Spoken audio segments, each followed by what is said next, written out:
From an anthropological perspective, our civilization has passed through three major transformations. The Neolithic Revolution some 12,000 years ago, and hence the dawn of agriculture. The Industrial Revolution of the 18th century introduced mechanization, rapidly advancing productivity. And of course, the post-scarcity revolution that we now know as the Great Transition, which began at the turn of the 22nd century. I would describe the pre-transition period as a race between human wisdom and complete societal catastrophe, which is what happens when a technologically advanced culture isn't mature enough to understand the nature of its own power. It's easy for us to look back and wonder how the insanity of that time went on for as long as it did. I mean, here we were as a species sitting on vast scientific potentials to ease social stress, improve public health, and find harmony with our habitat. And yet, our cultural baggage was so great. Loyalties to bogus political, religious, and economic philosophies so strong that we barely made it to the more stable world of today.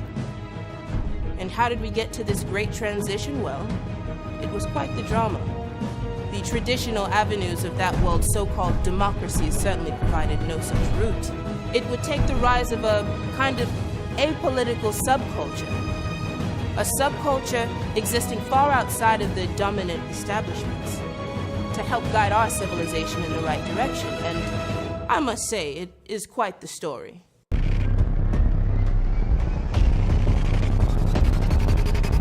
They called themselves Concordia, after the ancient Roman goddess of harmony. The pro-revolution hacktivist group, world famous after a decade of subversion, suffered a major blow this week with the capture of leader John Tráiler. John. Simon. Boy, are you a sight for sore eyes. Is this really necessary? Yeah, I'm afraid so.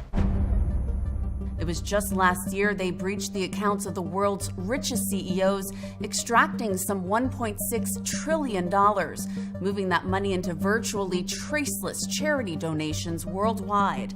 I assume you know why you're here and not in some vassal state being tortured, right? Theatrics. So what exactly is this place?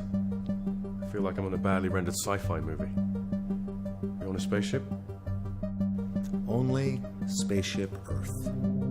A year before that, they jammed both Chinese and American defense systems during the Saudi annex crisis, disabling thousands of warheads, a move which some on the left claimed might have saved the world from World War III. And in 2045, they leaked emails revealing how major Wall Street investment firms lobbied the CIA, Mossad, and MI6 to help procure monopoly control of rare earth metals in Asia.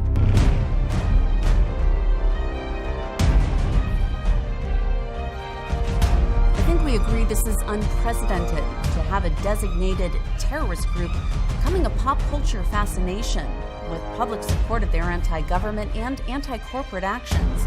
Their published manifesto has been downloaded hundreds of millions of times, with thousands of supporting groups out there in social media.